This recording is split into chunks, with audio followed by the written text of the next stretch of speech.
এরপরে হাসনা তারা আপনি ইউটিউব চ্যানেলে আমাদের লিখেছেন, আমি খাবার কম খাই, রোজা রাখি, তাহাজ্জুদ পড়ি, কম ঘুমাই, ফলে দিন দিন স্বাস্থ্যের খুবই অবনতি হচ্ছে। এতে আমার স্বামী আমার উপর অসন্তুষ্ট।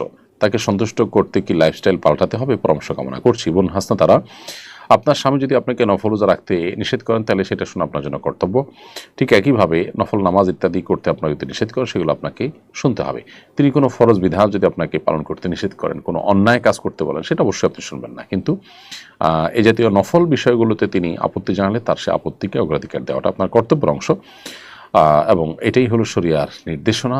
এবং স্বামী স্ত্রীর মধ্যে দাম্পত্য শান্তি সুখ যেন বজায় থাকে, সেটার জন্য স্বামী স্ত্রী উভয়কে পরস্পর প্রতি শ্রদ্ধাশীল এবং দায়িত্বশীল হতে এটা তারই অংশ হিসাবে আপনাকে করতে হবে।